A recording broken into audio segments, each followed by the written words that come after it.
expense to purchase the casing.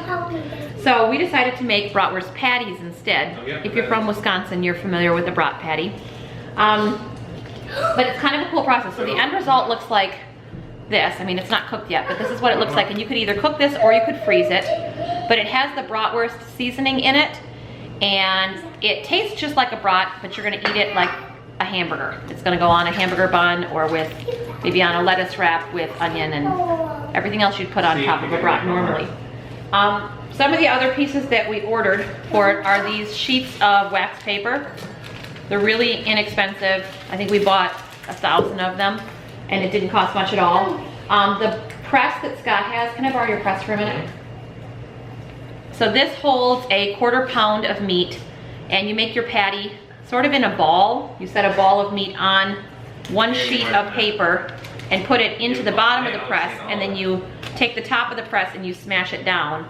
So what that does is ensures that nothing's gonna fall apart while you cook it, and it forms it into that burger shape. So then he can just take that out and stack it up. And then when you put them in stacks like this, there's a layer of wax paper in between every one so they don't stick. So the seasoning that we started with is this one, Old Plantation seasoning. And it's enough for 25 pounds of meat, and it was not expensive. I think we got it on Amazon for maybe $6 or $7. And this one had great reviews. People from Wisconsin vouched for this one. So we started with it, and I really didn't have high hopes. I thought, well, we'll start with that one, and we'll probably have to make our own or tweak it. But it actually ended up pretty much perfect. Is that gonna be enough patties? Miss Reagan is in charge of making patties for us. Reagan, how much are your patties supposed to weigh?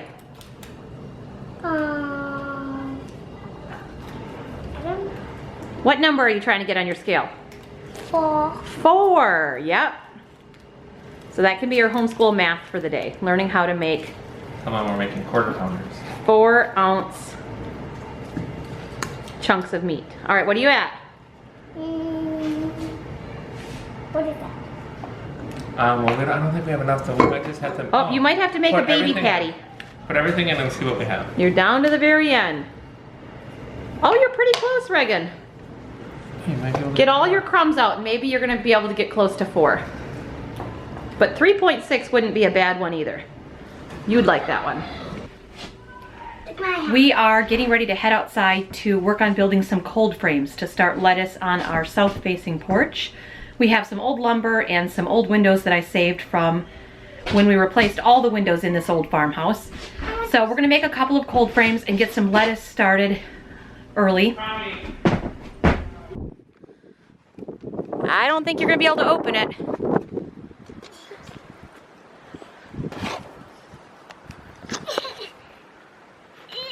It is a hard door to open. This is our very last bit of snow that we will have on our entire farm. This is on the north facing side of our haymow, and it always has a little bit of ice and snow until the very last minute. You can see we don't have any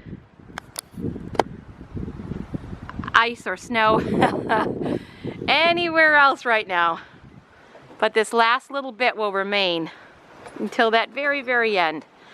The cows are enjoying the sun today. They're not loving the wind, but at least they have some sun today. Reagan, you got it open.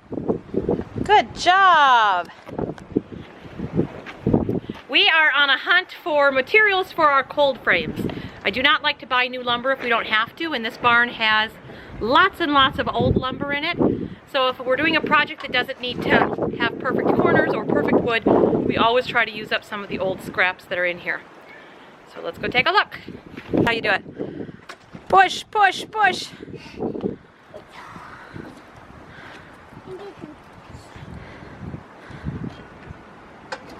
There you go. You got it. All right, grab your incubator and we'll put that away. This is partially done.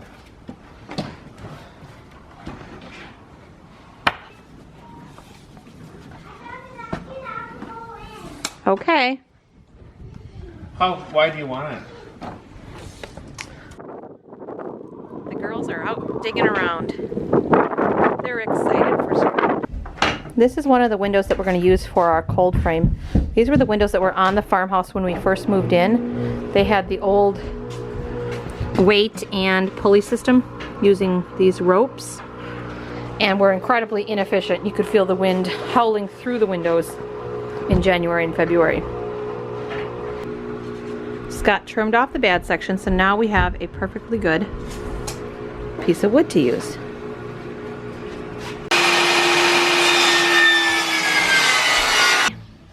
The piece of manifesting our homestead vision that we're working on today is the garden piece. Making sure that we have a successful and efficient garden with fewer weeds and fewer predators. So we're taking 2 steps today. Number 1, we're building a cold frame. That's been on my list for a lot of years. And we're going to build 1 prototype and then build a few more if it looks successful and we think we like it. Number 2, I did something that wasn't in the farm plan this morning, but is for our garden. And that is I ordered a flock of what will be our garden chickens. So if you ever watch Justin Rhodes and a few of the other homesteaders, they oftentimes use chickens to work in their garden. Our flock of chickens that we currently have are out busy working in the pastures. We need a lot of work done out there. So I don't have... So I've ordered some chicks. They are straight run, so half will end up being males and half will end up being females. We'll probably keep our favorite male or 2 depending on how well they get along, and sell or butcher the rest. I chose a very, very small chicken. I had a few of these in Florida and loved them. They're called Saramas. They're Malaysian. They are the smallest chicken. So lots of the chickens, they come in micro sizes A, B, and maybe something else. They're just taller than a can of Coke. So they are super, super small and very cute and have huge personalities. So my plan is to keep a flock of maybe close to 20 in there. They do lay eggs very efficiently and proficiently, and they tend to go broody, which is nice, so I can continue to raise our own, which is really important in times like this where we're not sure how well our food delivery system is going to continue to work. Having chickens in the garden can be a real disaster if they are not controlled. You want to keep them working and digging and scratching and manuring in all the right areas and not let them get in and eat seeds and plants.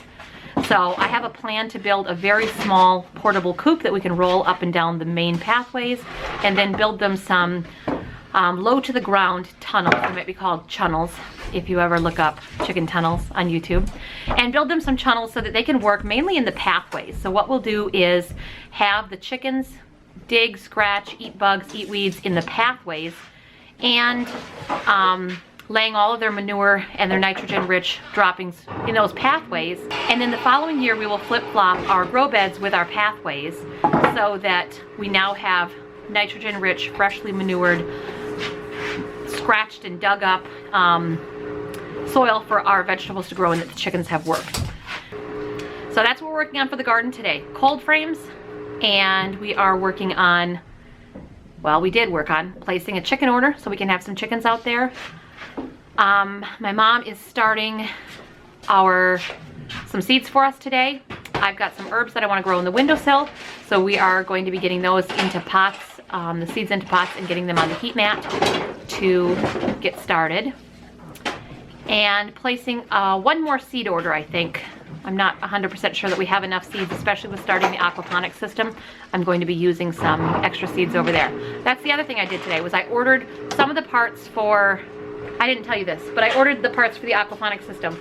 The exhaust fan, and I talked to that guy that's kind of being my mentor, and he said you order a humidistat that works with that exhaust fan. You can set your humidity for whatever you want, and then it'll turn on anytime it needs to. Does that make sense? Okay, yeah. So anyway, took some steps on the aquaponics system to try to get that speeding along so that we can have that all cycled. You have to go through a full nitrogen cycle, which could take a while.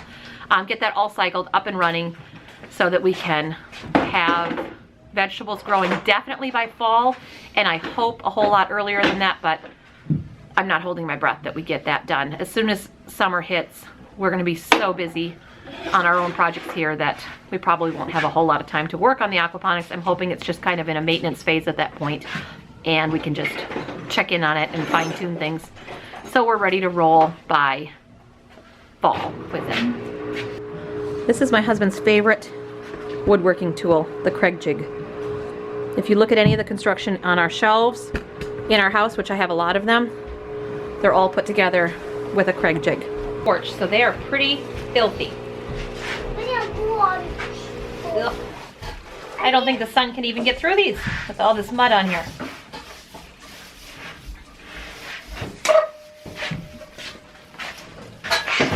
Oh my gosh. Put some Jasty on it. Put some more Jasty. Some more. Right? Hey, I don't like this is ugly on the top. Does this have to be the top? Oh, this can be the bottom. Oh, I'm fine with it on the bottom. Just look at this one too then. To the bad side on the bottom. Yeah. Oh, we need one more thing. Let's go get some sprinkles over there. There's sprinkles. Oh, you have sprinkles over there? Okay. Is it gonna poke me on this side? No. Why didn't you Are we say it even now? confidently? Yeah. I can't sew them it. Can you sew them it? Can you sew them my What if we did 2 pieces of that one? All right, flip him over. Aye! There's a camera. There's one.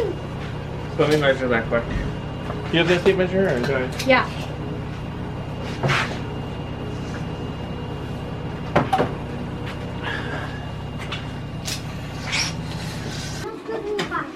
Oh, no, there's not. No, there's not. See.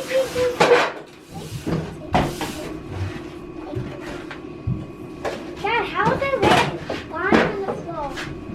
Dad. Why is there a red line on the floor? Laser. Okay, cold frame is in place on our south-facing front porch. I'm gonna leave it here where it'll get plenty of sun. And then this will be designed on hinges so that we can prop it up halfway or open it all the way or simply leave it closed if we want to. My best boy, you like the cold frame? You want me to grow you some lettuce? You could use a salad. You could use a salad, huh? So that's it for manifesting our homestead vision for today. I might sneak out and grab a little bit of soil later just to try it out and get it warming in my cold frame box. And we'll finish up the rest of it tomorrow. Have a blessed day. I really like you. What do you think? What do you think, huh?